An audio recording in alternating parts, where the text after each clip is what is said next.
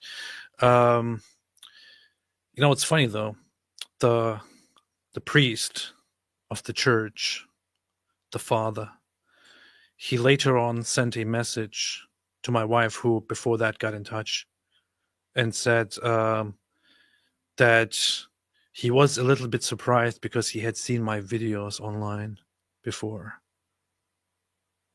This is what the priest said at the church. That is totally based. That's kind of funny. Man. 80% of the place is empty. Why did you build this place? Why do you think on one side, one religion is growing and the other one isn't? Like this is a number right here, if you look at, right? From 1940, church memberships amongst U.S. adults, 73, 76, 73. So we're around 70% for about 45 years. Then it drops, still at 70% in 2000. But in the last 20 years, 70, 64, 61, 57, 55, 50, 47. And I don't know what that number is today. Why do you think? Well, here's the thing, PBD. If you do the same statistics in a Muslim country for mosques, you will get the same results. In fact, Why do you think that mosque attendance dropped so significantly in Iran? AP, is this a sign that Islam is weak? Yes. Why? I seriously don't understand. He does this every time I've ever watched him.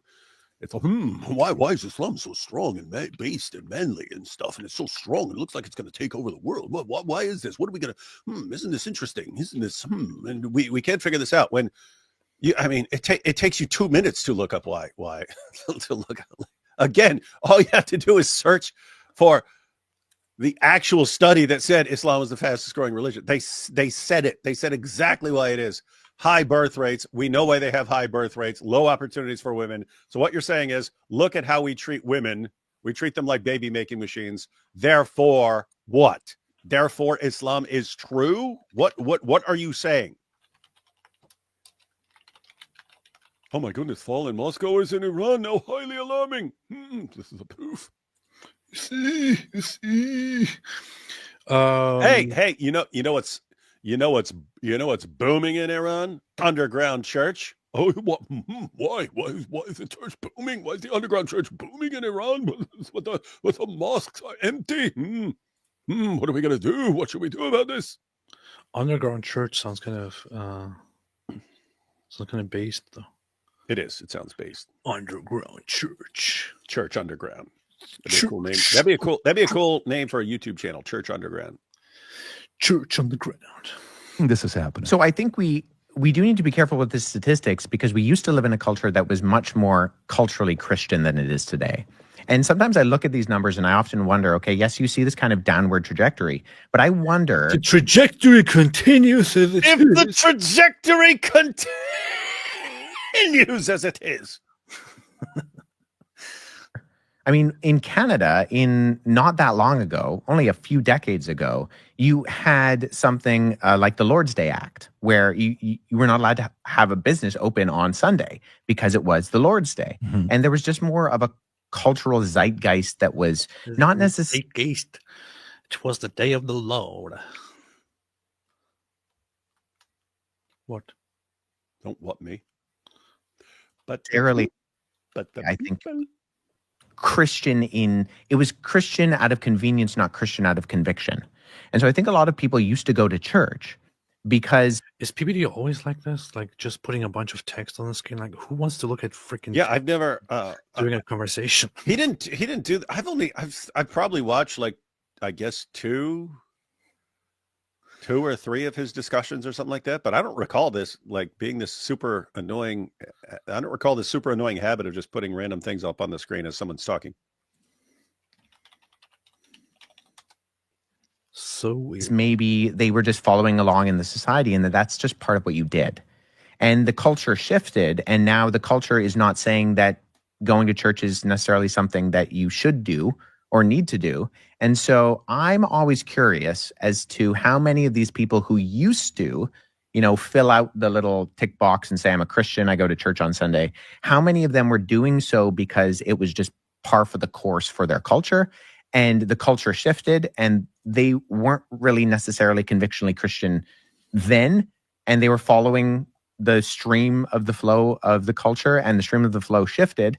And so now it's just more culturally accepted to not go to church. And so I wonder whether the people who are going to church now are actually those that choose to go to church convictionally and are what you would refer to as the actual Christians, that feel that conviction that Jesus is their Lord and Savior. You know what I was...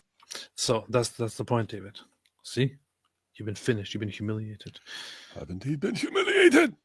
Then there is another part where where they come back to Islam once again. Assertiveness, baptize, pastor, fired up, jabba jubba jagga jugu gaga gugu. And then PBT does something very, very, very weird. Tell me the difference between Presbyterian and Orthodox. And I said, I'm going to ask Wessel. I think that's a good thing for you to break down, but I'll go there in a minute. But let's just kind of stay on this topic here. It's just kind of Presbyterian and Orthodox? Andrew Tate and I are speaking. And I'm sure you know who Andrew Tate is. Mm-hmm. No, who's he? A year and a half ago. He said urine. He gets out of jail. I'm there, the first person to interview him. He had an issue with BBC. We're sitting there talking, and I'm not going to make the joke. Okay. He says, when I was in jail, I decided to convert to being a Muslim, religion of Islam. Okay. Tell me why. I don't know if you know his reason or not. Have you heard his reason? I have heard him articulate. And he says, when I was there, how many Christian friends of mine and fans wrote me a letter? None. Do you know how many Muslims wrote me a letter? I can't even tell you. And to me, when I saw that, boom. Okay. So while we're talking, I'm writing this thing down. Pause this. Pause it. Again, this is so... Did you see the powerful reason why Andrew Tate converted to Islam, according to him? Yeah, because Muslims who are desperate for a popular influencer. I mean, in full panic mode. And because Andrew had spent the past few years before that praising Islam knows how to treat women. Islam is the great religion. Islam knows. There are all these clips of him talking and him saying things like, if you try to walk down the street in London with a shirt that says Muhammad is gay, you will not survive to the end of the block, and I respect him for that. He's saying all these things. So then he's in prison. Muslims, send him, and Christians want nothing to do with him because he claimed to be a Christian, and he turns out he's like the serial sex trafficker and abuser and so on. He's like, we're not interested in we're not interested in claiming you. And then so you see, and PBD is impressed by this. Look at the Muslims, they're contacting him. Dude, are you freaking stupid? Are you an idiot, Patrick? They're probably sending messages to freaking Harvey Weinstein saying, hey, we will support you if you come out and say that you are Muslim, and this is the proof. There you have it. Andrew Tate became Muslim because Christians didn't send him letters. Is that a good reason to convert there? And PBD, think about this from the perspective of a lying, manipulating grifter. These are the people who are fine with what I'm doing. These people over here don't like what I'm doing. And I refuse to actually just repent. If I just came out and said everything I did was wrong, I'm confessing everything, I'm making restitution, Christians would have loved me, but I was a complete unrepentant, lying grifter. Turns out there is one community that absolutely loves lying, sex trafficking, abusive grifters. There's one community that absolutely loves that, and I found the community for me. So I converted. PBD, wow, this is really powerful for Islam. It's so strong. It's so impressive for Islam. And PBD, since you're so impressed by Andrew Tate, why don't you look at how he's doing with Muslims right now? They're going to war with him. He's blocking all of the Dawah guys because they're blasting away at him for the things he says. How is this going? How well is this going? How well is this going for Andrew and for Islam? So I can understand PBD a couple years ago being, what is this? He's still bringing this up. He's still bringing up this idiotic nonsense from years ago with Wes Huff.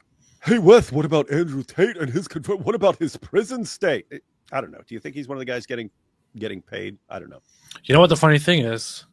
I actually made sure if I was right or not. So I checked for Tate being mentioned in the transcript. Wes Huff doesn't mention Andrew Tate, nor does he respond to PBD's questions about Andrew Tate a single time. He basically ignores it and moves on to something else. But PBD brings up Andrew Tate again and then again. And Wes Huff still doesn't respond to it and just moves on to Christianity and Islam. Just it's so stupid. Why are you doing this? Yeah, did you not have time to prepare, Patrick? And so you just brought up your notes from your Andrew Tate discussions and so on, just recycle those. And well, let's talk about what Andrew Tate said in this video. And I'm writing why people convert because I'm actually curious. So this wasn't prepared. I'm literally, when you're talking, I'm writing this stuff down while we're having a conversation. Why do people convert to Christianity or Muslim or Jehovah? Why do they convert to Muslim? Or 70 Jehovah? Or Mormonism? Or Jehovah? Why do they convert to Jehovah? Yeah, let's solve this mystery right now, Wes. Why do people convert to things? Huh? Why is that? I've always wondered that. Why do people convert? Wes, why do people convert to things? And Wes, to be specific, why do people convert to Jehovah? Why do they convert to Jehovah? Why? Why do they convert to Muslim and Jehovah? Why? This is much sloppier than I've watched a couple of this, but he seemed to be really well prepared in past episodes, and now it just seems random and sloppy. Looks like he's got the notes for the wrong show, and he's got a guy pulling up like whatever you say. Hey, one day I ate a sandwich, and he'll pull up a freaking Wikipedia article about sandwiches for some reason. Yeah, Scientology or whatever maybe, right? And I've been through all of these guys. I used to go debate Scientologists all the time to know what they're thinking about, right? In LA, at their main Scientology center. So one is through your example, testimony, the way you live. Like you showed grace with Billy Carson. I walked away and I said, my son should watch this guy because men would benefit from having grace, especially when you can be a bully and you show grace. That's even more honorable. Right. Right? When That's the proof. Pretty Lenny says that. He's thinking, how much? How can I have known this? I must be a prophet. Can we not fight? And walks away. You know this guy can whoop this guy's tail, but he doesn't. That's grace. Good for you, right? Versus, God, let me go beat him up, show him the fact that I know Taekwondo or whatever. So to me, one is example testimony. Okay? Was that set there for Andrew? I don't know. Two, the actual... See, this is why I get disinvited from Patrick Bet-David's show.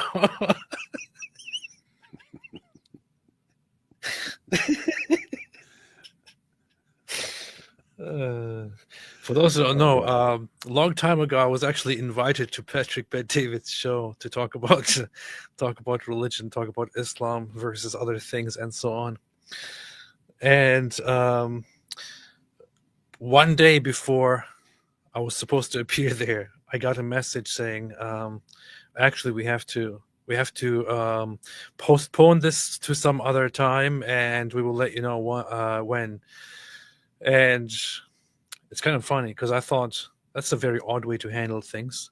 Like you arrange it, and then one day before you tell me, oh, actually, no, we'll do that some other time, maybe next year. They probably saw my responses to Patrick Bet-David and thought, okay, we're not going to have this guy on here. I don't know. Content. What's in the book of Quran? What's in the book of Quran? The book of Quran. It's in the book of Quran. I found this out from my debates with Scientologists. Moroni. What's in L. Ron Hubbard's? What's the book called? Dianetics. Right. I've found in my experience, less than 10% of the time is the content, because most people don't read the Bible. Most people don't read the whole book. It's the example, somebody in their lives. Third one I wrote down is disappointment, heartbreak, hurt. Hey, you hurt me. You weren't there. You're a Christian. And because of that, I became a Muslim. I converted to Muslim because Christians, they hurt me. I was in jail and the Christians didn't send me any letters.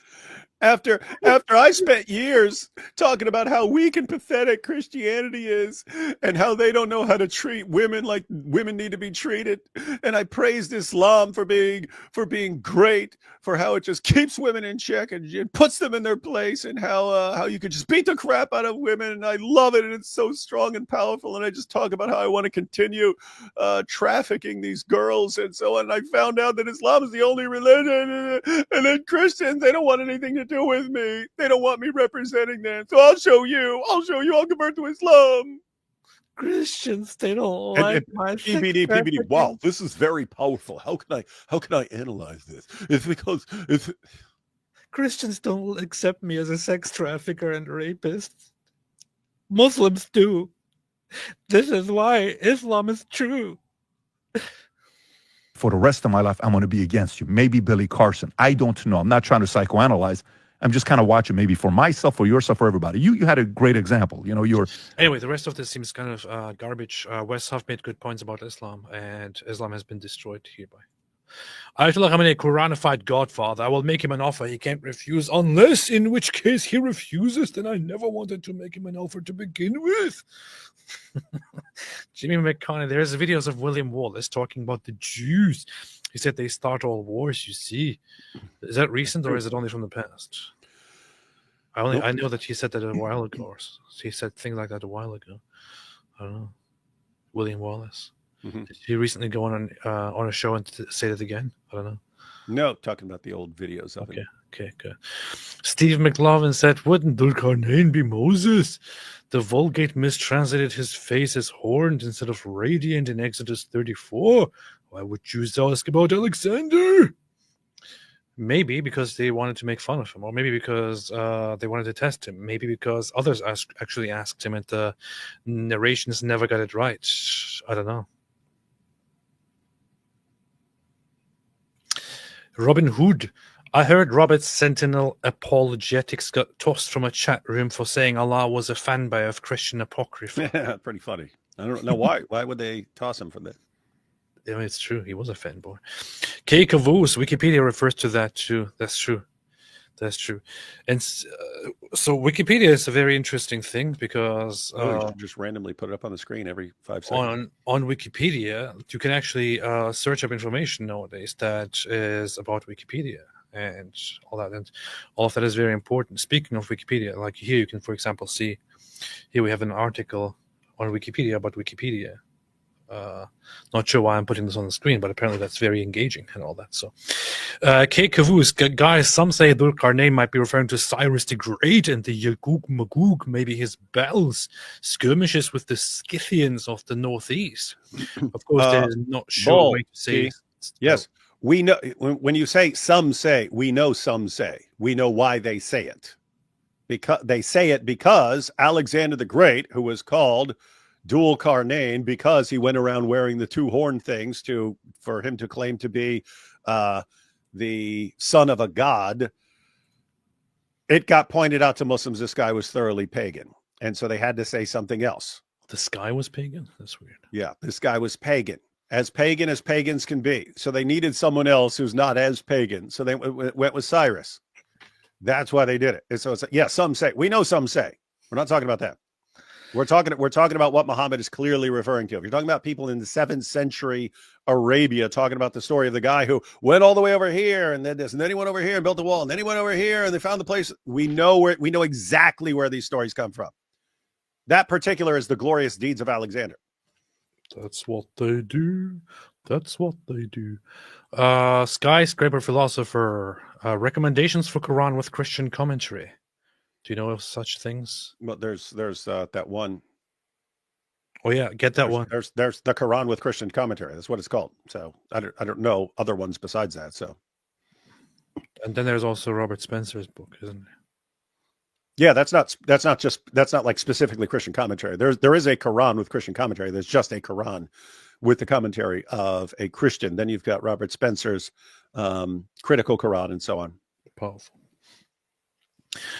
Steve McLovin, Quran is missing the part where Jesus kills a kid. Mm-hmm. That's also one of those stories. Mm-hmm. Ayatollah Khamenei, Muhammad steals Gnostic fan fiction. St. John of Damascus, I'm about to end this man's whole career. Mm-hmm.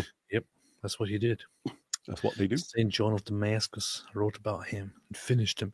Zechariah, as a tradesman, I'd like to know about Jesus doing carpentry. Let's find out. Let's read let's spend the rest of this live stream reading the infancy gospels and other works to see what it says about Jesus doing carpentry. Jesus heals a woodcutter in the infancy gospels.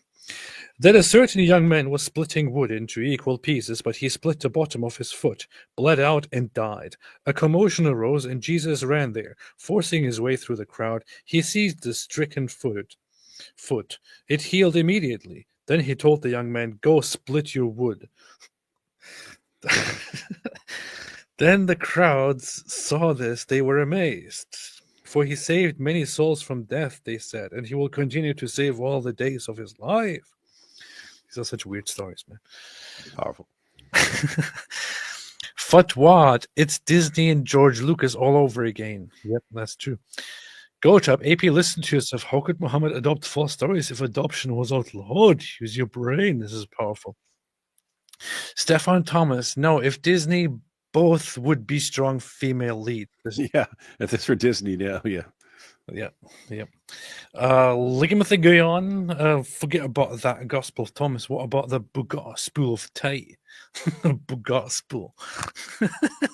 Forget about that Gospel of Thomas. What about that Gospel of Tate? Frank B, I've heard camel pee is good for gout. I tried it, but it just made it worse. So, not gonna do that again. Got to drink more. I didn't think about that. I'll try. Songs of Relief, no silly AP, top P. Yep. Son of a bin. Muhammad didn't adopt stories. It was only made to appear so. That's true. The White Trash Panda, Cameron from Capturing Christianity, made a video trying to debunk Wes on some things, but so in a very disingenuous way. Well, we might have to humiliate Cameron then. We'll see. Don't attack Cameron Bertuzzi. Cameron Bertuzzi is a good guy. Clinton Carr. West's latest video points out his errors and he explains in a funny way. Good. Kay Caboose just watched the Billy Huff Wes Carson discussion on an interdimensional cable. I loved it. It was very good. You got to have the green crystals to do that, though. Yeah. Matt Silva. Wes is like Ned Flanders. No one with a good nature can hate him. But I still have that text at the bottom floating. It's kind of funny. I forgot about that. Floating. Okay. Pat needs to get a new helper via H1B. He does. He should get some Indian helpers. Gotab, I live in Canada. PBD shows Wikipedia page on Canada. Crusader General, you guys are racist. This has nothing to do with Islam, and Islam has nothing to do with this. Conclusion, Islam has nothing to do with Islam. That is correct. And that is an important takeaway. I would agree with you, Crusader General, but that has nothing to do with Islam. So there you go.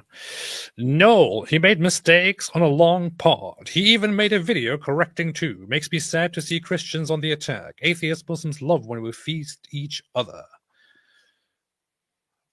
Were there really attacks? I mean, I only saw. I don't. Yeah, I don't know if it's you see, we'll humiliate this guy. That would be one thing. If it's hey, he made some mistakes, and we're not gonna be like Muslims and just let everything slide as long as you look like you're humiliating him. Yeah, we understand he was humiliating him, but we have to correct some things where if he's wrong. Jen Netanyahu said Wes Huff have obliterated Carson into destruction. That's what he did. Wes did the thing. Mars-Base Veronica Redeemed said, Hi Ridwan, bitte ganz bald nochmal mit Irfan PC auf Deutsch. Freut mich auch, dass ihr zusammen in der Kirche wart. Herzliche Grüße aus Neuseeland. Thank you. Appreciate that very much. And if you want to see something in German, again, with me and Irfan PC, something interesting is going to come quite soon. Sooner than you might expect. Veronica, look out for it. Michael James, AP, there's a cruise to Antarctica next week with Richard Dawkins. It'll be cheaper if we share a cabin. What is this? What is this? What's this one? Is this a joke? You think this is a joke?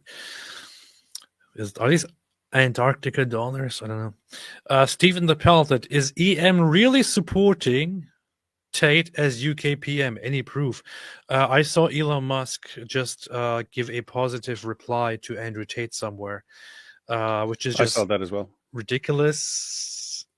People really need to get their thing together, because here's the issue. Andrew Tate is a rapist and a sex trafficker, and also somebody who believes that if you build relationships with women, you should basically only do so to use them for money. And you should, if you have girlfriends, you should have a bunch of girlfriends and turn them into sex workers to make money off of them. That's his worldview, and you should abuse them if you do that. If you do so as well. So anybody who supports anything like that, anybody who supports this person, anybody who supports Andrew Tate on any level is not trustworthy and should be abandoned. Needs to be educated or abandoned and kicked out, no matter who it is. You can't trust that person. Hey, this is actually a thing. Expedition to Antarctica with Richard Dawkins, January 15th through 26th. Really? That's interesting, because Antarctica is something I would like to see at some point and so on. But, me too. Yep. 152 Swan Hellenics, 152 guest expedition cruise ship, Vega. You can actually go. That's nice. I want to go there. But we'll be... No, we won't be. Interesting. That's funny. I want to go now. Too bad. You have a debate on like the 23rd, and that's in the middle of the trip. That's true. Maybe I could just It would be cool. It would be cool if you're debating and you got a good Starlink connection and so on, and you're debating and they're like penguins in the background. This is so weird. I thought this was a joke, but what? What? Expedition to Antarctica with Richard Dawkins. And this message is from Michael Shermer. That's funny. It's Michael Shermer. This is so weird. Oh, no, I can't go. 8% of your cruise fee will be a donation to the Skeptic Society. Nope. Based. Aboard Swan Hellenic's 152 guest expedition cruise ship Vega. Dear friends, visiting Antarctica is almost like stepping back in time to an era when the world was new. There are no human sounds, only the wild cries of birds, seals, and whales echoing across a vast expanse of land and sea. During the long days of austral summer, you will explore the Antarctic Peninsula on the island and the islands that line its coast. You will have endless opportunities to observe seals, whales, and seabirds in their natural habitat, to witness hillsides and shorelines teeming with penguins, and to cruise through the blue Antarctic waters while admiring the dramatic play of light on icebergs, glaciers, and towering mountains. During this voyage, you will be joined by scientists Richard Dawkins and our onboard expedition team of naturalists who will bring their experience and expertise to bear in a series of lectures and discussions. Your vessel for this journey will be a state-of-the-art expedition ship, Swan Hellenic's Vega, designed specifically for polar exploration. The ship's limited guest capacity, advanced technical and mechanical systems, and experienced officers and crew make it the vessel of choice for exploring Antarctica in safety and comfort. We hope you will join Richard Dawkins and the Skeptic Society on this once-in-a-lifetime travel adventure. Warm regards, Dr. Michael Shermer, Executive Director, Skeptic Society. I can't believe I just read the whole thing. I can't believe you did either. Especially when it leaves tomorrow. Like no one. That's funny. Wait, let me read this whole thing too. This is funny. Actually, if I didn't have anything to do and I didn't have a life and I heard about this earlier, I would probably totally go. Very interesting stuff. The next Zucker Naik. Nobody's perfect. Nobody claimed Andrew Tate is perfect. This is true. Well, you can be a sex trafficker and rapist, but that doesn't mean, nobody's perfect, right? Lube, well, if I may quote Klaus Kinski in regards to Jesus and politeness, nein, weißt du, was getan hätte? Hätte eine Peitsche genommen und sie dir in die Fresse gehauen. Das hätte getan, du dumme Sau. That's a good quote. Everybody understood that too. Thank you so much for this. Cam, Super Benny getting Harvey next you edge excited, LOL. Yep. Nathaniel H. It's funny that the so-called conservative Andrew Tate character that he pretends to be is against the exact piece of degenerate that he is. Keep exposing him. Much love from a Bukharian Jew. Thank you, Bukharian Jew. You should change your name to Bukharian Jew. That's kind of funny. Tazbot, old Momo invented the burqa. In 7th century circa, he thought it would cure his peak premature. Oh, Momo, you were such a jerka. This is true. Wait a minute. How much is this? $15,000 per person? Really? That's it? Quite a bargain.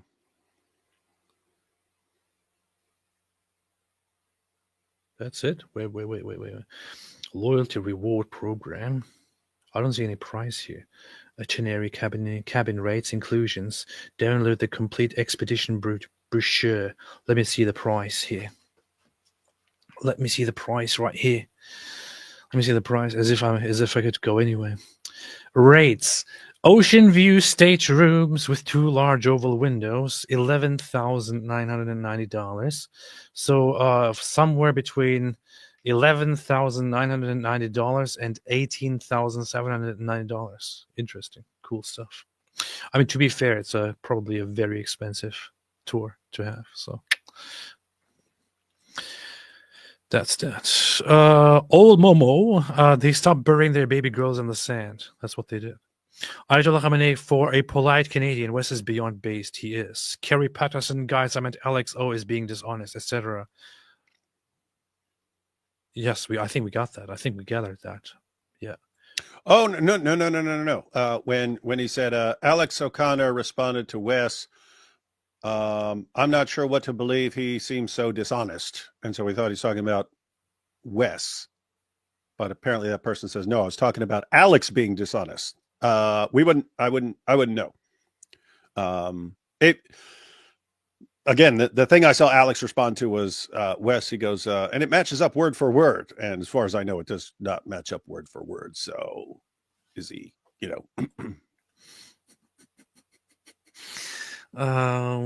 That's good. That's good. Atheist penguins. Yeah, I heard that atheists down there at Antarctica are atheists, which might also be one reason why Christians might be not interested in this whole trip. But yeah. But seriously, who wants to go on a freaking trip with a bunch of atheists? Like the remnants of the new atheism, like the leftovers of this collapsing, imploding movement. And let's go to where we may find some willing listeners, since no one in Europe or America cares a whit about what we say anymore. Let's go speak to the penguins. I don't even care about the atheists, but I would genuinely want to go to Antarctica. I would totally want to go to Antarctica. It would be awesome, but not with a bunch of atheists. Let's fly there. Hey, unless hey, you know to be funny, like 3 or 4 Christian apologists all book and just wreck those guys the entire time. Hey, let's look up a trip to Antarctica, and if we can do it, let's find an affordable thing and let's just go and record videos in Antarctica. It would be totally worth it. I bet we could probably make up for the cost by through publishing stupid videos from Antarctica.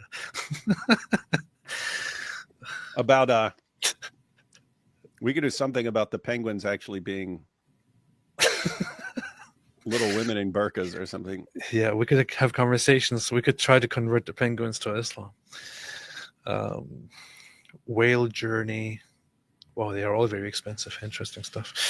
I would love AP. I for one would love to see you beat up PBD on his podcast. Now, I have a lot of things to say about PBD, but why would I go there and beat him up? Plus, if I wanted to beat him up, I wouldn't do it on camera, so you wouldn't be seeing it. Just saying. I can hear this stuff so many times, but when AP laughs, for some reason, I crack up. Powerful. Mary Mac. Raymond Ibrahim is a good author. Is on YouTube too. He is. Yeah. Lions Zen. Hey, Dizzle and AP. Just want to say, you guys are practically trying to save the world. Can you please talk about the Night of the Jinn? Please. It's really important for people who don't know. Do you mean the one where Muhammad disappeared for a while and nobody knew where he was? And they were looking for him and they were like, where's Muhammad? Where's Muhammad? We don't know where Muhammad is. And then he returned and said he was gone, preaching to the jinns. David, do you know about that trip? Is that what this person's referring to? I don't know. Is it? Really. We should make something about that. K. Kavus, Momo was a weakling. He tapped out the first time. Jibril put him in a Nelson lock. He was. Well, he was scared, to be honest. So, if you have mental problems and you go into a cave and some monster turns up and starts squeezing you, and then suddenly weirdly wants to have sex with you and looks exactly like some guy from town, but says he's not that guy, he's actually an angel. That is a scary experience. Mary Mac, Diddy Al-Kalbi, sorry, couldn't help it. End of Mojo, PBUM says, when JP said, I don't buy your Allah. That was the end of it. Yeah. PPD describes it like SW Imperium, Star Wars, or Orcs in WAC. Yeah, in Warhammer 40,000. You don't know what that is, David. You're too old. I know what orcs are. Demand, how many Muslims actually leave because of YouTube content? I would say 99%. At least. Maybe way more. Possibly. Ragnar Lothbrok. Hey, what's up, Ragnar? Heard a lot about you. 30% of convicted rapists in UK are called Mohammed-based. It is totally based. I would like to see a source on that, though. D made a super sticker. Thank you so much. Appreciate it. Rainbow. All 3 of my friends' brothers are named Mohammed. UK. Muhammad, and Muhammad. You don't remember this show because it was before you were born, but there was a show called Newhart, and this guy would always come on and he would go, "Hi, I'm Larry. This is my brother Daryl, and this is my other brother Daryl." But that reminds me of that. "Hi, I'm Abdul. This is my brother Muhammad. This is my other brother Muhammad. This is my other brother Muhammad." Imagine you shout Muhammad into a whole room of people and everyone turns around like, what? No, you could do better. You could go to a crowd and be like, "Hey, Muhammad the child molester," and like 50 guys would turn around. "Hey, Muhammad, why'd you do that to that 12-year-old girl?" Like 50 guys turn. What? What? It wasn't me. It's Islamophobia. It's Islamophobia that you're bringing this up. I had nothing to do with it, I swear. You see, David has the urge to pimp West. It was consensual. It was consensual. The 12-year-old is begging for it. Monologic. What's the fastest growing religion in China? China. What is it, David? Well, I mean, years back it was Christianity, but I don't know if that's still the case. What's the fastest growing religion in China? Christianity. Christianity has been growing. This is a proof. All the kung fu in the world cannot stop the growth of Christianity. You see? And so, PBD, explain this. Why? China, very base. They know their kung fu. They know their fried rice. They know these things. And so why would they be converting to Christianity? Well, clearly, they are not convinced by their kung fu, so they find relief in Christianity. That's what it looks like.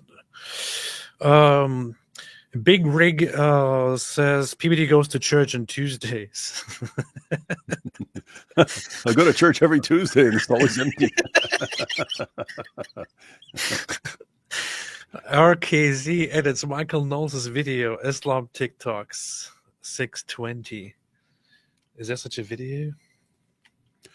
Yeah, I think that's the one recently where you replied to like Sheikh Uthman and stuff. We still hey, we might need to do just like a little short show to go through that, because it's a fairly short video. I think we could actually do it in like an hour and a half or something. Oh boy, yeah, he does. We need to react. We should react to that. Hey, I have This Week in Jihad tomorrow. You want to do an earlier show for like an hour and a half for European viewers at like 5 or 6 or something like that? No, 6. Yeah. Let us do so. Want to do that? All right, guys. We will have a short show going through Michael Knowles' video tomorrow at like 6. What? What is this? Wait. This is the timestamp 6:20.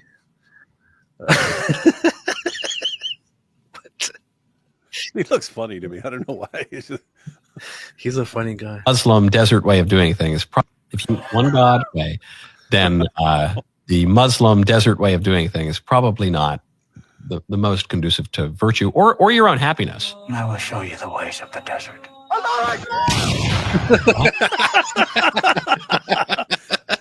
Okay. We're gonna watch that tomorrow, guys. We're gonna have a short show tomorrow.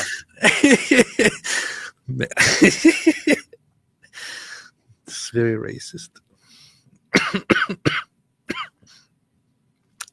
That's very good. We shall do that. Man, Michael Knowles. What do you know? Black Milky says PBD and I are Assyrians from Iran. Assyrians hate Islam. That was historically Assyrians are like certain Eastern Europeans who remember Islam, and in fact Assyrians remember it way more distinctly because they were there in the Middle East, being persecuted by Muslims for many centuries. They know what's up. That's true. Lion Zan, Knight of the Jinn. Muhammad was kidnapped and then raped by 10 black men until he couldn't walk. What kind of religion talks about such? Yeah, that's a very, very unfortunate incident. Oh, that one. Yeah. Okay. Yeah. There's and they were on his back and so on. I don't know. It's weird. I have to check that out again. It's been a while since I paid attention to that. I didn't know it's called Night of the Jinn, but yeah, I remember that. Story about all these jinn on Muhammad. Oh no! What didn't it say that they were the jinn were taking turns riding him or something like that? It was something like, I forget. It's been a long time. I don't know if I'm confusing this with another story, but yeah. The Richard building AIDS spreads rapidly too. Yes, now we must all get AIDS. We must all get it. See, we can all get it. Victor Libet, what do you guys make of Habib Nurmagomedov? I fear he is a bad influence, popularizing Islam.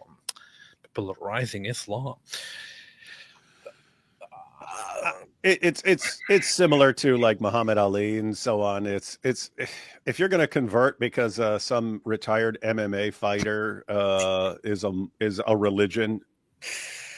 Retired. I'm seriously not interested in having a, because I think you're so stupid that I don't believe you would be persuaded by actual careful investigation. I thought you were going to say retarded MMA fighter. Oh, why would I say that? But so here's the thing. Now, no offense to anybody who practices different sports that are quite respectable and all that, but somebody who is a quite successful fighter doesn't necessarily have to be the brightest. Yeah, look at Jake Shields. I mean. Yeah, Jake Shields, one of the dumbest people on the planet, and yet he was a successful MMA fighter. Arguably one of the dumbest people on the planet, Jake Shields. Mm-hmm. But he, I mean, and was a good fighter. I do respect his achievements in fighting. Mm-hmm.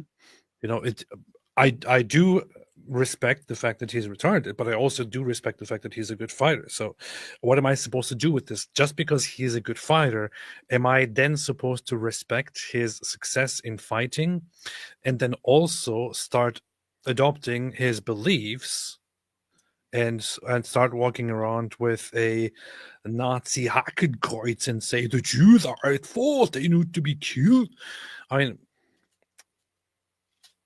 you know, for being a successful fighter who also gets punched a lot, you don't necessarily have to have the best opinions. Nope. And it's a situation where, I mean, what do you say? I mean, you had Tyson Fury, Catholic, fighting Usyk, Orthodox, Eastern Orthodox. You're sick. You're what do you say? What do you say? Do you say Usyk is he's undefeated heavyweight champion of the world? He reunited the belts. Therefore, Christianity is true. Yeah.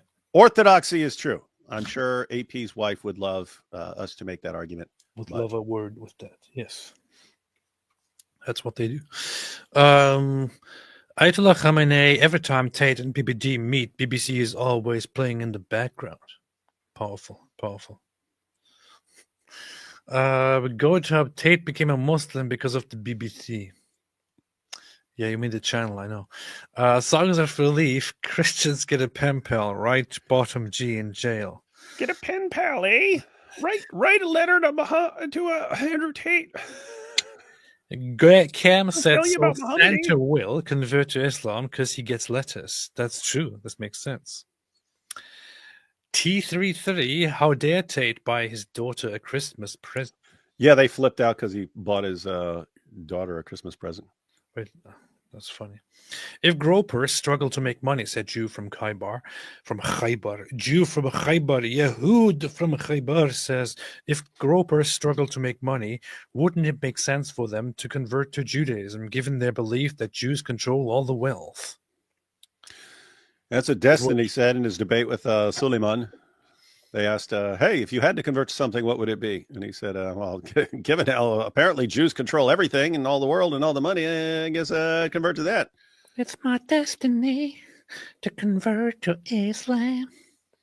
Robert Aldani, my friends that are Israeli claim they are terrified to travel abroad to countries with very little Muslim population. Anti-Semitism globally is not to be underestimated. Yeah, I would say at this stage there are certain places that you want to avoid, but at this stage it is not quite that bad, and it has calmed down a little bit as well. Yeah, and you're hoping things calm down significantly, and that it dies down, and that people are left with all the things they tweeted over the past 15 months, praising Hamas and stuff, because the internet's forever. But it's a situation where, because we don't know how things are going to go with like ceasefire and reactions, and you still got a big situation in Syria, and Israel's right next door. So all sorts of things can happen in 2025, and so things could calm down, things could get worse. We'll have to see. But yeah, there are places where gotta watch out. What are the latest news? There should be hourly news of the ceasefire negotiations. So there's a hostage deal and ceasefire negotiations going on right now, where the latest news was that the draft has been presented and Hamas has agreed to the draft, where 33 Israeli hostages will be released in the first phase. But it seems that Israel is also going to pay a heavy price, and it's just a little bit disappointing, to be honest. You're saying it's not a good deal? Not at all. Here's the thing, everyone, because I keep saying the idea is that you had like Donald Trump saying, I want a ceasefire by the time I take office, because he really would like to roll in and go, see, as soon as I take, everyone knows not to mess with me, so everyone just drops their guns when I take office, and so on. If Israel is agreeing to a deal that, when you look at the deal, does not look good, I bet the deal behind the scenes is good. Along the lines of, guys, I really want to look good when I take office, so go ahead and agree to the ceasefire. I understand you have some reservations, you have some concerns. Don't worry. If things don't work out and they do, the next time they do something to you, we will totally support you completely bombing them down to smithereens and so on. Something along those lines. In other words, if it looks like they're being pushed into this by other world leaders, then I'm sure there's some benefits behind the scenes. I don't know. At this moment, it looks kind of like it looks like Israel spent a significant period of time fighting for very little reason, and that's the concern. That what we've been saying all along is Hamas shouldn't survive this and still be the political force. Yeah, it shouldn't be that. So that has to be one of the things that are as a result of this. So Israel should be on top of this. Israel should make as a final condition or agreement the complete dismantlement of Hamas. Here's the thing: I saw JD Vance go out and say, Hamas has been terrified by Donald Trump's words, which is why they are now agreeing to a ceasefire. I'm sorry, that just sounds like a bunch of nonsense. If Hamas was so terrified by Donald Trump's words, there would be a ceasefire, not with conditions expected from Israel, a ceasefire deal that basically was already in place, was already offered months ago. It would be surrender by Hamas. But so here, draft for the Hamas-Israel ceasefire. What now? The thing that's good about this is getting all of the hostages back over a period of weeks, right? So Hamas releases starting off with those, and then you're getting to the rest of them later. Hamas releases 33 hostages, including female civilians and soldiers, children and civilians over 50. Israel releases 30 Palestinian prisoners for each civilian hostage and 50 for each female soldier. We would look at that and say, not a tremendous deal. Israel has always been willing to make those kinds of deals to get their people back. 33 hostages. 30, 50, let's say 33.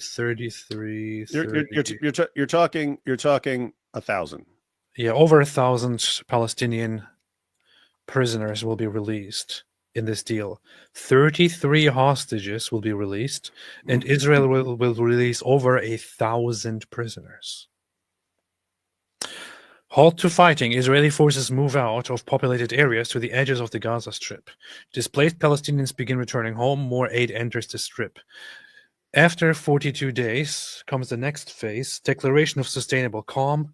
Hamas frees remaining male hostages in exchange for a yet-to-be-negotiated number of Palestinian prisoners and a full withdrawal of Israeli troops from the Gaza Strip. That's where the concerns are coming in, because it looks like Hamas is going to survive this deal. Phase 3, bodies of deceased Israeli hostages exchanged for bodies of deceased Palestinian fighters. Implementation of a reconstruction plan in Gaza. Border crossings for movement in and out of Gaza are reopened. It just looks like... Does not look good. At this point, it kind of looks like defeat for Israel, honestly. In all honesty. It looks like victory for Hamas. Not victory for Gazan people, not victory for Gaza. Looks like victory for Hamas, because this is what Hamas always does. Because, Hamas will have survived hiding in tunnels. Death and destruction. They will survive. They will solidify themselves. And as they said before, they will continue attacking again and again and again until Israel is fully destroyed. That's what they said. I was hoping that Israel would disregard everything and continue destroying them and actually go in and destroy them. However, here is the thing. I still have hope that once Israel makes sure that all of these hostages have been released, and once also the bodies of those deceased hostages are brought back, I hope Israel goes in and destroys the rest of them. And by the way, if they agree to this deal, what they're basically saying in effect is, these guys can't help themselves. They're going to attack us again in the future, and we'll just we'll take care of it then. We'll finish it then.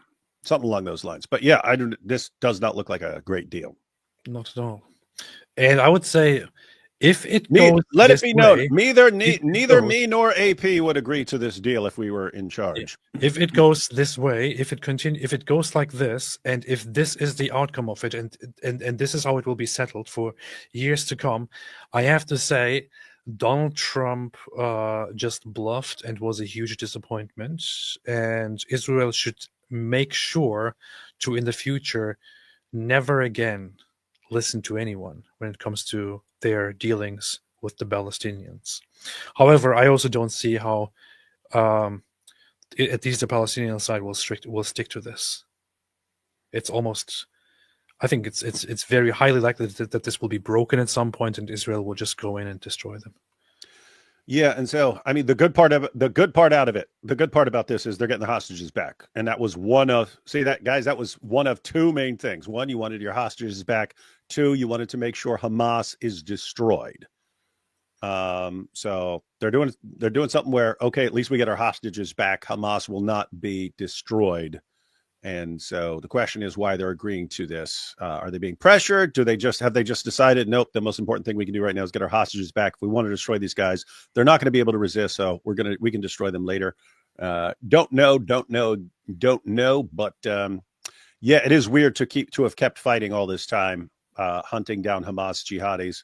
Now, with that said, Hamas has been pretty crippled in all of this, but they raise the young generation to be the next fighters, so looks like they'll pop back up.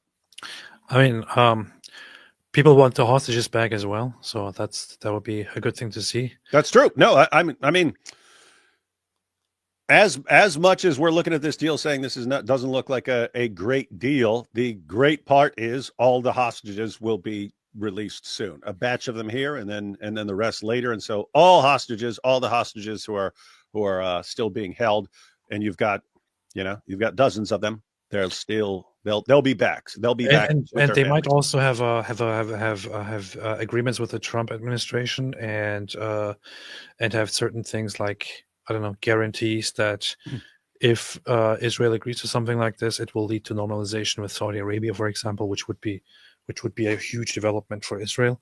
Oh, I told you, if they're agreeing to a deal that looks bad, there are reasons for them agreeing to there are other things involved in the long term. I think the only solution here in this whole region would be for most of the population that is in here, the so-called Palestinian population, to be peacefully relocated and move somewhere else, and for Israel to annex both Gaza and the West Bank, also known as Judea and Samaria, for a peaceful future. I mean, enough with the charades, honestly. Ayatollah Khamenei, why do people read the Sisterhood of the Traveling Pants? Why do people believe in Sauron? Why do people believe in Short Round from Indiana Jones? Exactly. Short Round's awesome. Michael James, did you send letters to Tate? If not, I'm leaving. Every day. I was like, Andrew Tate, you're so cool, man. You're so based. Can you be the new face of Christianity for Christians everywhere? Talking about how you just beat the crap out of women and David Wood never sent me letters. They never sent me letters. That's why I converted to Muslim. Soon I'm going to convert to Jehovah. I haven't followed the case at all, but I heard the Tates weren't found guilty of sex trafficking. Do you know the deal with that? Okay, they haven't gone to trial for it. Of course, they haven't been found guilty. So all day, now of course we have heard dumb stuff like this for quite a while now, but especially since early this morning, heard things like, "Oh, Andrew Tate won the case. He's been freed." No, it didn't happen. No, people who spread this are malicious or ignorant. People who believe this just may not know. I don't know. But I just look it up very, very simply. Just look it up. Follow credible sources on this case. Go follow Murdered by Cranes. He follows it all the time, shares all the credible updates with all the sources and so on Twitter. Andrew Tate is not free. Andrew Tate has not been found not guilty. The cases have not even been concluded. In fact, he was, until this day, under both judicial control and under house arrest. Judicial control for the first case that was ongoing. House arrest for the second case that is quite new. The second case involves trafficking of minors by trafficking a 15-year-old girl. From that case, for which he was under house arrest until today, the court said the house arrest will be lifted and will be changed into judicial control. So he is now, from now on, for both cases under judicial control. The first time that this happened, that his house arrest in the other case was lifted and changed into judicial control, this was followed by the prosecution, DCOT, submitting their case to the court, and the court then issuing the indictment, which then led to a pending trial, which they are trying to avoid as much as they can. It is very likely that right now DCOT concluded their investigations, which is why he was switched from house arrest to judicial control, which means he can now leave his house, but he can not leave the country. If he does, he's a fugitive. Now this case will also be submitted. It will be an indictment as well. There will be two cases, or both cases will be joined, which will be a much bigger problem for him. Then he will have a case ongoing under which he's charged for organized crime, continued rape, human trafficking, continued rape of minors, and trafficking of minors as well. So he will be facing charges on a significantly more brutal level. This is what's going on right now. Both Tristan Tate and Andrew Tate are facing huge charges. Within the next 1 month, an update will happen on the latest case, which will most likely result in a second indictment. There is almost no chance at all that these guys are just going to end up walking away with nothing happening to them. It will go to trial, and when it goes to trial, these guys will have a problem. Here is the good thing: Andrew Tate announced today and said, "Oh, victory! House arrest has been lifted." This is not a good thing for him. In the long term, it's not a good thing for him. If he stays under house arrest serves as time served. Judicial control, which he is under now, does not count as time served. So if he gets a long prison sentence in the end, the time that he spent under house arrest will be deducted from the final sentence that he gets. If he is no longer under house arrest, only under judicial control, then that time will not be deducted from his final sentence, which means he will stay in prison for much longer under the current circumstances. This is good. he is facing serious problems. And here is the other issue. Even if by some weird miracle or some weird instances, all charges were somehow dropped and he was somehow found not guilty. Oops, I just broke something in my hand.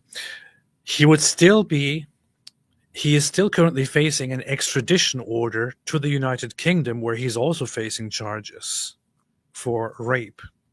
So if he is found not guilty in Romania for some reason, he would be extradited after the process is done to the United Kingdom without being able to leave anywhere, where he would be also then facing multiple charges for sexual violence. And then the whole story would start there. So good luck with that. Long story short, no, not found not guilty. He has serious problems, and anyone who defends them really needs to get better. Key Caboose. Oh, okay, I didn't know. Thanks for clarifying that, David. You're welcome. John Empire Power, great job. Love. Thank you, John. Fujin said, currently stationed in Turkey and Adana. Any tips? Stay away from dogs in Turkey, Adana. And also, I don't know, have fun. Good luck. Isaiah 53 said, who else thinks that Piers Morgan is an advocate for the rapist gang in the UK? Everyone thinks that.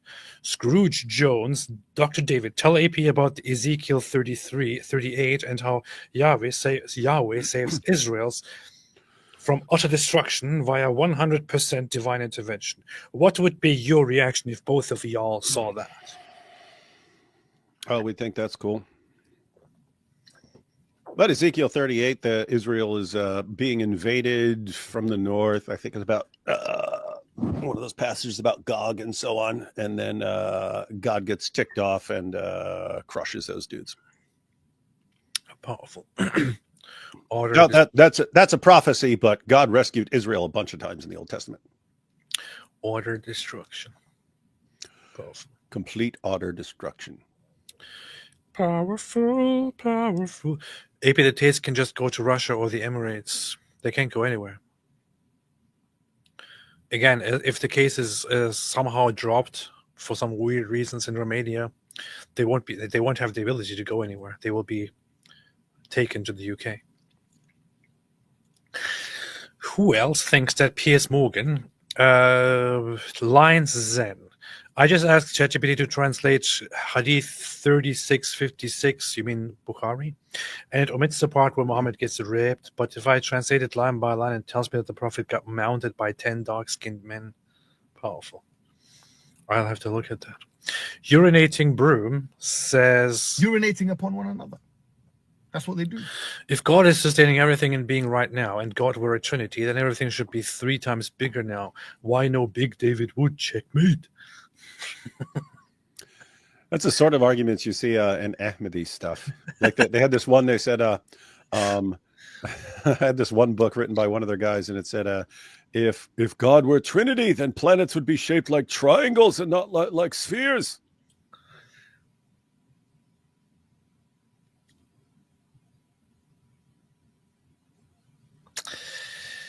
That's what you get when you're called Ahmadi's nuts. Jack Ray, no stick pan kitchen, better than no stick fan fiction. No stick pan kitchen. No stick pan kitchen. Matthew Brady, with Islam being so aggressive wherever it establishes itself, should Christendom re-establish the Crusader orders to combat and defend citizens from Islamic violence? Good luck with that. You don't need to talk about what Christendom should do. It's things are going to happen. You will get the reaction. What sucks is once people say, now we have to fight and crush people who get in our way, then not terribly difficult to crush Islam because it's weak and pathetic. But then you've got a generation of amped up people ready to fight. That's what they do. I'm against trafficking, and I don't care who knows that this is pretty racist and Islamophobic, and I'm going to call the police. Why are you attacking Islam? Why are you an Islamophobe? Matthew Brady, Key Caboose. But yes, the Crusaders should start again. Definitely. AP already got his Crusader tattoo. Yep. It's right here. See? You see, people who got this are cool. People who have this are beast. You can't have this and be gay. That's true. K Caboose, Ricky better give me a fee. Let AO for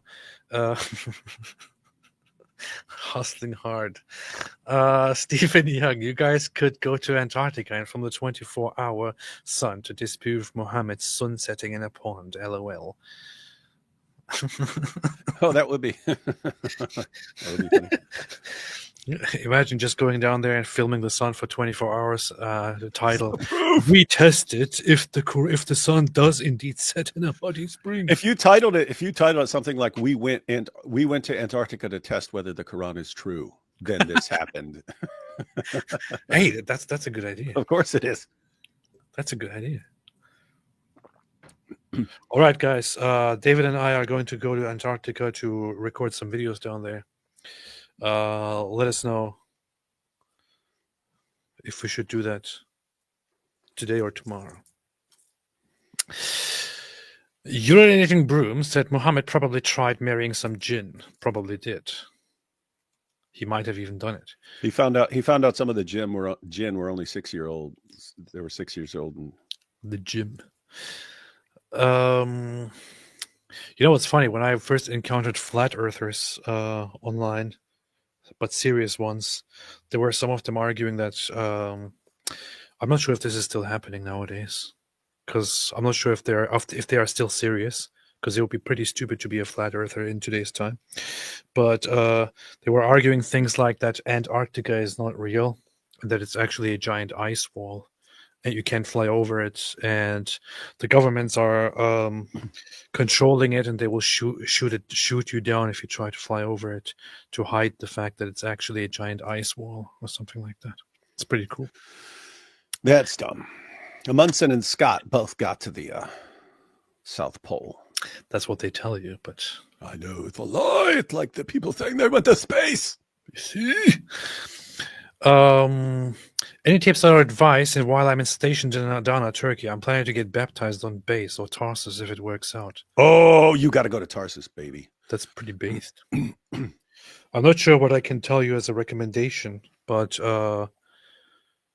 Adana is an interesting place. I can just wish you all the best there, and that you make the best of it. That's all I can tell you. But David probably has some more advice, considering that he knows. He said, I'm planning to get baptized, and then there's a typo. I'm planning to get baptized and be based. That's true. That's true. That is true. Penguins aren't real. Really? I didn't know that. Huh. Well, that makes sense now. Well, they are, but they're jinn. Eli Shamoon says, love you both. Thank you so much. Always. Always. Thank you so much, Eli. Hey, what's up, Eli? Always appreciate it, Eli. Thank you. Thank you. Thank you. Thank you. Very powerful. Jack Ray, why are atheists up to no good? Because they are always atheists.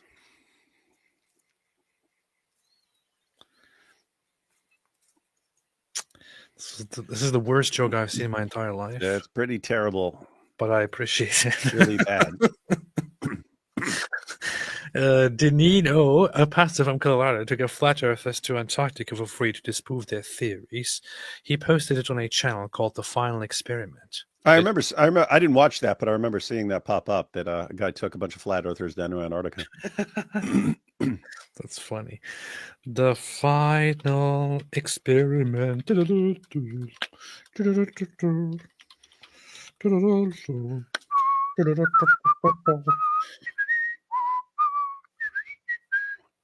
Oh, time lapse of the 24-hour Antarctic sun. People already did this. This is ridiculous, man. But they don't know how to do it properly. They have to title it to see if the Quran is true. Yeah, they didn't. They're doing it to refute flat earthers, Yeah. not to refute the Quran. Yeah, you have to do it. Hey, you know what we should do? What? We should keep traveling west until we find the place where the sun sets, until we've circled the earth like 17 times and be like, we still can't find it. That'll be funny. That would be funny.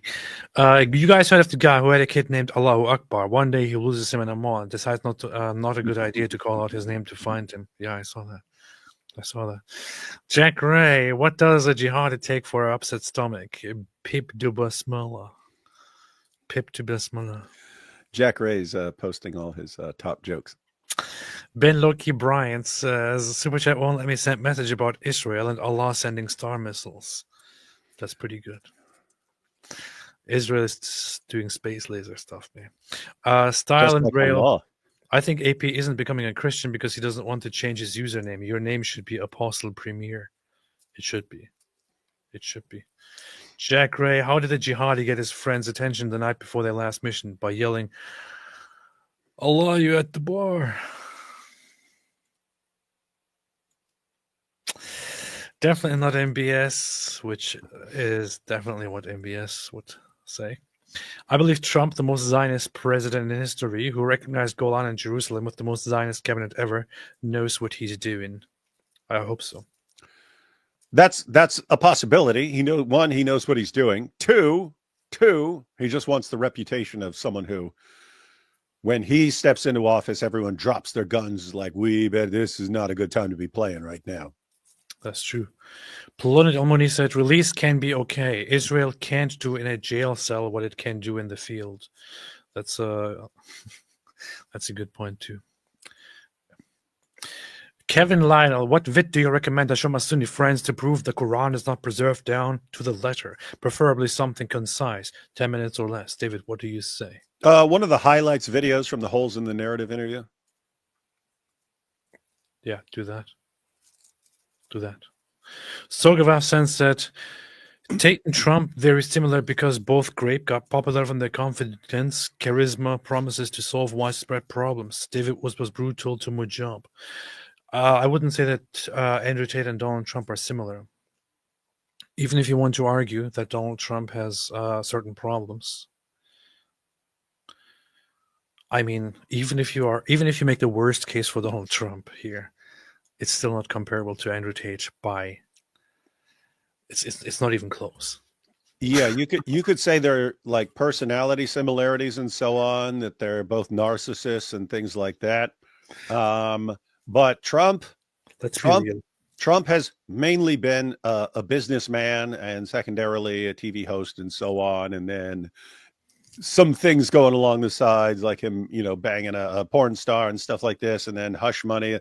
Very different from Tate, who like his business is trafficking in pornography. That's how he built himself up. It wasn't through buying properties and so on. I've been banging the porn star. Yeah, Andrew Tate is a sex trafficker and a molester and a rapist and all that, and built a whole empire and made millions of just trafficking and molesting and raping and all that. I wouldn't compare that to Donald Trump, even if you hate the guy. So let's be fair, bro. Let's be fair. The only person worse than Andrew Tate is Mohammed's Jinns that raped him. Yeah. Anyway, David, anything else? But it was consensual, and he was asking for it. Anything else, David? No. What are we doing? Are we doing something tomorrow? Did you want to jump on at like 6 just to go through the Knowles video for like an hour and a half or something? Yes, let us do that. Oh, my, because I don't want to do one of our long live streams going through a 6-minute video, but we can do a short one with and get some European viewers in there. European. Dinino said the pastor did it for free. Atheists charge $15,000. See? Well, here's the thing. No, there is no free trip to Antarctica. I know, I checked. So that pastor was basically willing to pay a ton of money to take some people to Antarctica. Whereas the atheists will not pay for other people to go to Antarctica. They insist on you paying for yourself. Selfish. That's what they do. All right. Thanks, everybody, for being with us tonight and today. And we will be again together tomorrow on David Wood's channel. where we will be watching videos of Michael Knowles tomorrow on David Wood's channel. That's what they say. And I hope you can join us tomorrow live. It will be totally based. It will be. Until then, I have to say, to Jehovah and to Muslim, because they don't receive letters from Christians. That's what happens. In the world of religion, people convert to Jehovah and to Muslim because they do not receive letters from Christians. What a sick world. Sick world. Thanks everybody for watching. Jane said, free Tommy from Great Britain. Thank you so much. All right. Wonderful. Fantastic. Thanks for joining, everybody. And as always, hear the call. And for those who don't know, once again, stay away from Islam.